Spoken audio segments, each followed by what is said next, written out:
Al Camino a Breaking Bad movie. इस movie को मैं आज आपको एक्सप्लेन करने वाला हूँ। ये मूवी ब्रेकिंग बैड का जो एंड होता है वहां से स्टार्ट हो जाती है। जैसे टॉड के गाड़ी में वहां से निकल चुका है जहाँ उसे कैदी रखा था। अब वो वहां से निकल कर पुलिस से बचते बचते डायरेक्टली स्किनी पीट के घर आ जाता है। वो दरवाजा खटखटाता है तो स्किनी पीट उसे पहचानता नहीं, क्योंकि जेसी का हाल बहुत ही खराब होता है। फिर वो उसे अंदर लेता है। उसकी गाड़ी ड्राइवे में होती है तो उसे अंदर लेने के लिए जेसी बोलता है। फिर वो सब उस गाड़ी को कवर वगैरह कर लेते हैं और जेसी फिर खाना खाता है और सो जाता है। बैजर और स्किनी बीट न्यूज देख रहे होते हैं। उन्हें पता चलता है कि किस तरह से वॉल्टर ने एक मशीन गन से सब लोगों को मार दिया। जेसी की स्टोरी भी उन्हें पता चलती है कि उसे कैदी रखा था और उससे काम करवाते थे।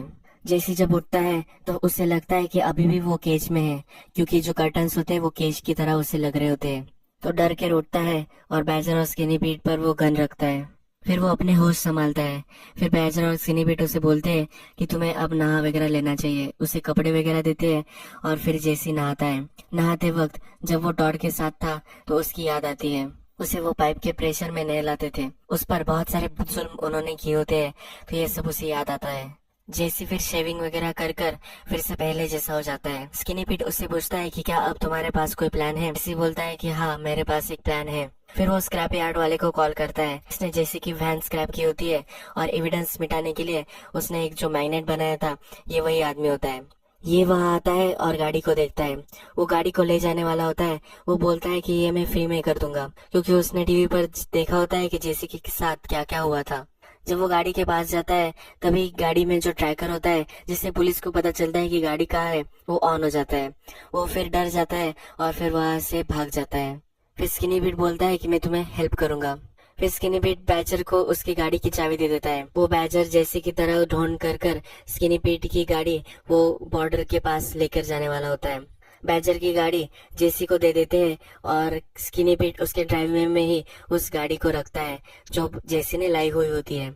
यानी कि अगर पुलिस ढूंढेंगे तो स्किनी पीट की गाड़ी ढूंढेंगे। वो पुलिस को बताएगा कि जेसी उसकी गाड़ी लेकर चला गया है और फिर वो उस गाड़ी को ढूंढते रह जाएंगे और जेसी भाग सकता है। ये उसका प्लान होता है। जेसी जाते वक्त स्किनी पीट से सवाल पूछता है कि क्यों तुम मुझे इतनी हेल्प कर रहे हो। स्किनी पीट बोलता है कि तुम मेरे हीरो हो। फिर जेसी वहां से निकल जाता है। अभी भी पुलिस आसपास ही होती है और उनसे डर डर कर छिप छिप कर वो वहां से निकलता है। फिर उसे एक फ्लैशबैक याद आता है। वो केज में होता है और टॉड उससे मिलने आता है। टॉड उससे बोलता है कि मेरे अंकल और वो अब सब वीकेंड के लिए बाहर हैं, तो हम दोनों ही यहाँ रहने वाले हैं। इसलिए वो उसे ऊपर बुला लेता है। वो बोलता है अगर तुम बिहेव करोगे तो हम अच्छे से वीकेंड स्पेंड कर सकते हैं। मुझे कुछ काम है तो तुम्हें मुझे हेल्प करनी है। जैसे उसे बहुत ही डर्टी लगता है तो वो उसे बोलता है कि मुझे तुम्हें अच्छा साफ करना चाहिए।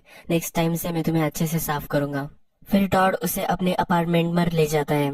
टॉड की जो कार होती है उसका रूफटॉप उसे अकेले नहीं लग रहा होता, तो इसलिए वो जेसी की हेल्प लेता है। वो दोनों उसे उठाते हैं और उसे गाड़ी पर वो लगा देते हैं। जेसी बोलता है कि इसके लिए कि तुम्हें मेरी हेल्प चाहिए थी क्या। तो टॉड बोलता है कि हमें और एक काम है। फिर से प्रेजेंट में मूवी आती है और हमें दिखता है कि जेसी टॉड के अपार्टमेंट पर ही आ गया है।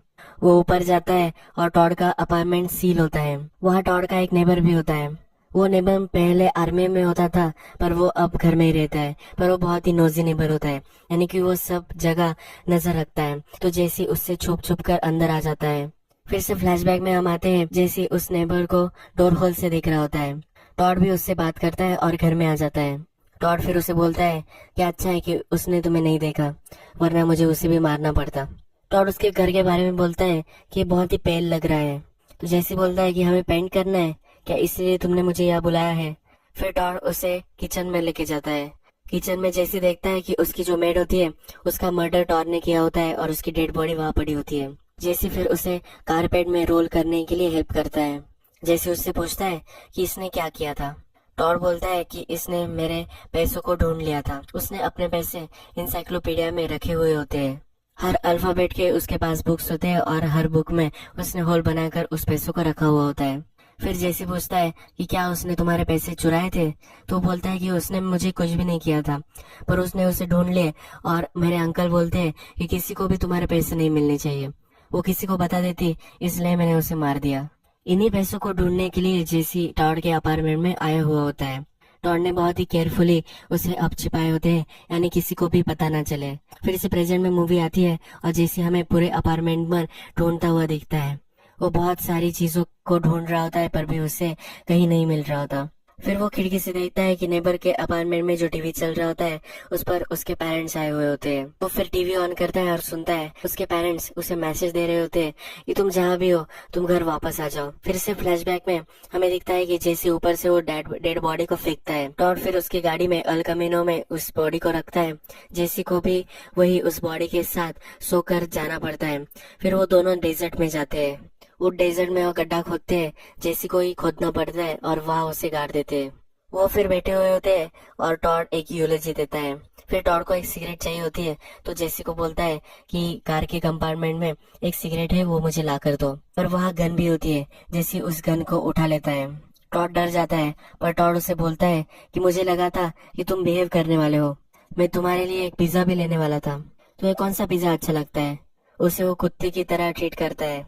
जेसी का उतना करेज नहीं होता कि वो उसे मार सके तो जेसी फिर वो गन उसे दे देता है। जेसी सब पैसे ढूंढकर हार मान लेता है। तभी उसे फ्रिज देखता है। फ्रिज की पट्टी वो निकाल रहा होता है तभी उसे एक गड्ढी निकलते हुए दिखती है।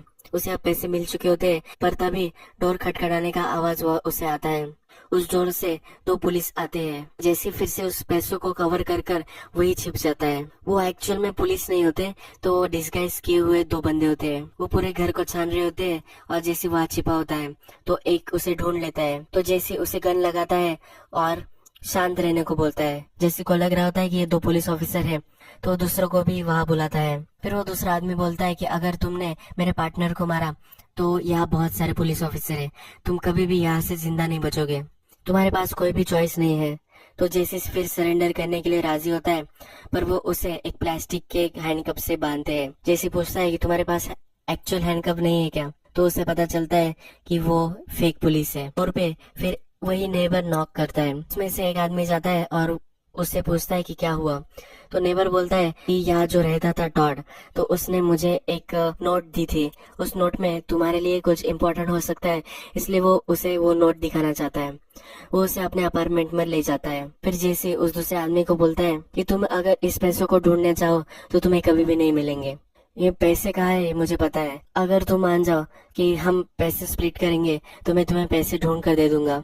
फिर जैसे उन पैसों को ढूंढता है, एक प्लास्टिक बैग लेता है और उसमें वो रख रहा होता है। फिर वो आदमी बोलता है कि तुम्हें क्या लगता है कि तुम यहाँ से जिंदा चले जाओगे अगर तुमने पैसों को टच किया? जैसी बोलता है कि तुम्हें अगर मुझे मारना है तो तुम मार सकते हो, पर मैं पैसे लिए बिना यहाँ से नहीं जा रहा। तुमने अगर यहाँ गोली चलाई तो उस ओल्ड मैन को भी तुम्हें मारना पड़ेगा, यानी कि नेबर को भी उन्हें मारना पड़ेगा। पूरे बिल्डिंग में विटनेसेस भी तुम छोड़कर जा सकते हो, यानी कि तुम पकड़े जाओगे। ये इतना बड़ा रिस्क तुम नहीं ले सकते। फिर वो जेसी को पैसे लेने देता है। जेसी हाफ पैसे ले रहा होता है। वो बोलता है कि तुम 130 पैसे ले सकते हो। फिर वो दोनों नीचे आ जाते हैं। जैसे जब कार में बैठता है तब उसे दिखता है कि वो जो दो लोग हैं वो एक वेल्डिंग की गाड़ी में आए हुए होते हैं। वो उसे पहचान लेता है। वो आदमी उसे बोलता है कि मैं सोच ही रहा था कि तुम मुझे कब पहचानोगे, पर जैसे वहाँ से निकल जाता है। उसने वैक्यूम क्लीनर का पता निकाला होता है। ये वैक्यूम क्लीनर की जो शॉप होती है ये वही शॉप होती है जहाँ का आदमी लोगों को गायब करता है, यानी कि न्यू आइडेंटिटी देकर वो दूसरे कंट्री में उन्हें लेकर जाता है। वॉल्टर और सॉल को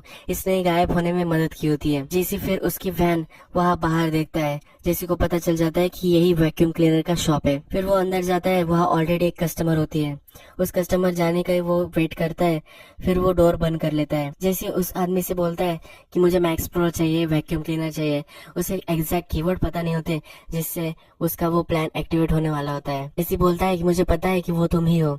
वो डिनाई कर रहा होता है कि मुझे पता नहीं कि तुम क्या बात कर रहे हो। जेसी फिर उसे बोलता है कि मैंने तुम्हारी मिनी वैन देखी थी, तुम जब मुझे लेने आए थे तो तुम्हारी यही मिनी वैन थी और यही बाहर खड़ी है, तो तुम ही वही हो जो लोगों को गायब करते हो। फिर जेसी अपने पैसे निकालता है और उस पे रख देता है। 125 के वो उसे देता है। फिर वो आदमी बोलता है कि लास्ट टाइम तुम जब नहीं आए थे उसके ये पैसे है, तुम्हें और डबल पे मुझे करना पड़ेगा। जैसे फिर सब पैसे निकालता है और वहाँ रख रहा होता है, पर उसके पास कंप्लीट पैसे नहीं होते। वो बहुत अपनी जेब से वगैरह सब पैसे निकालता है, फिर भी उसको $1800 कम लग रहे होते हैं। जैसे बोलता है कि इतनों से पैसों के लिए तुम क्या मुझे यही छोड़ दोगे? वो बोलता है कि हाँ, मुझे पूरे पैसे चाहिए।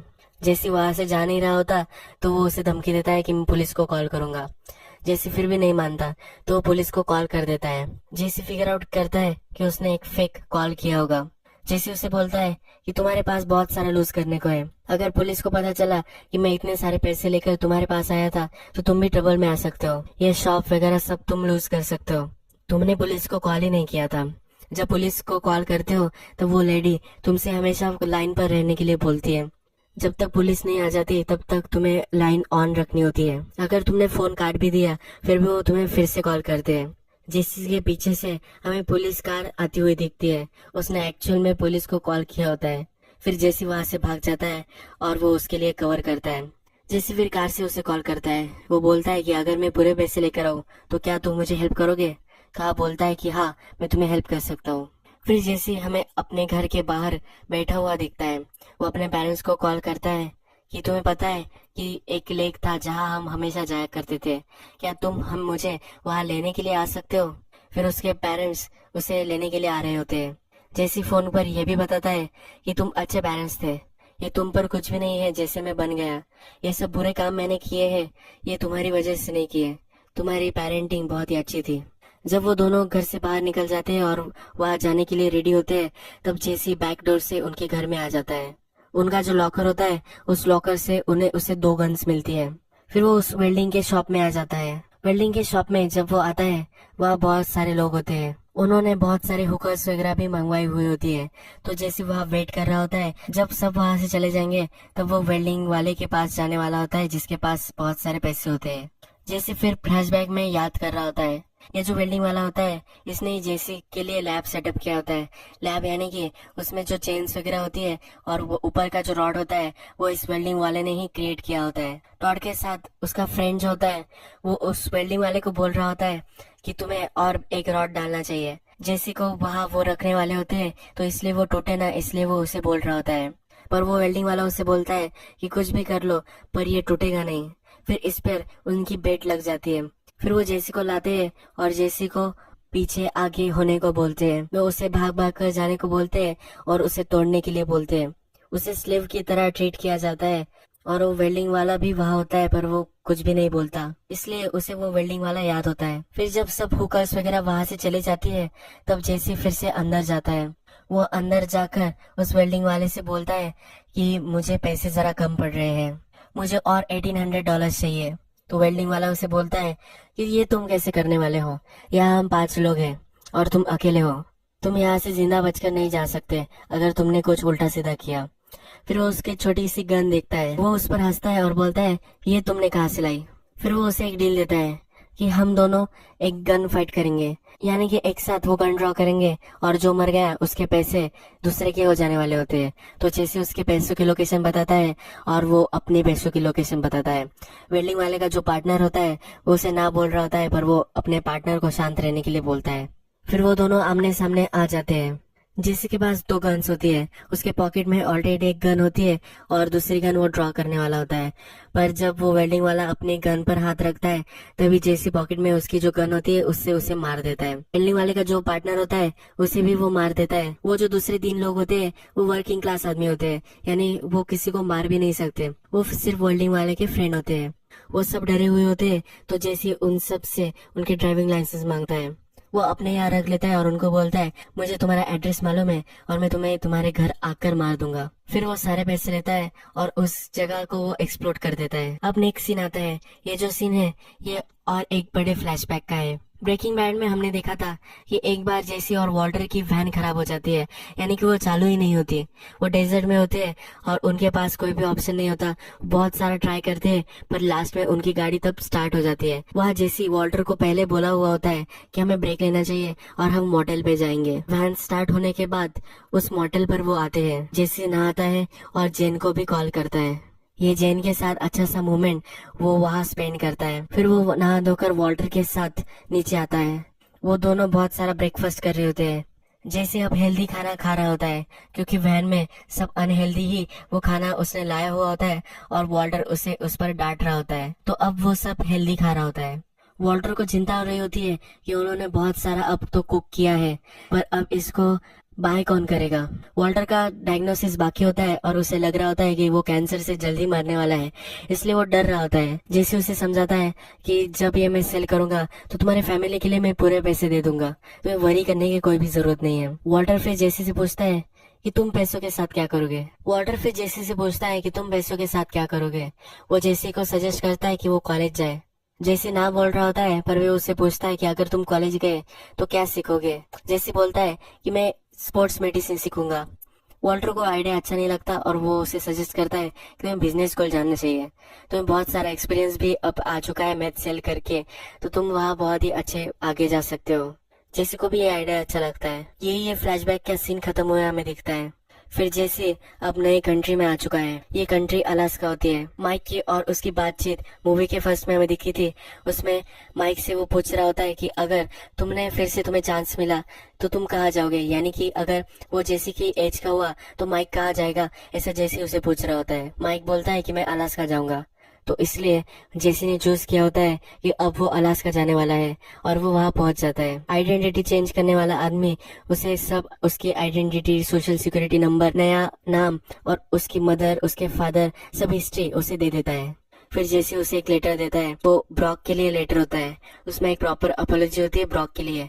वो उसे वो सेंड करने के लिए बोलता है।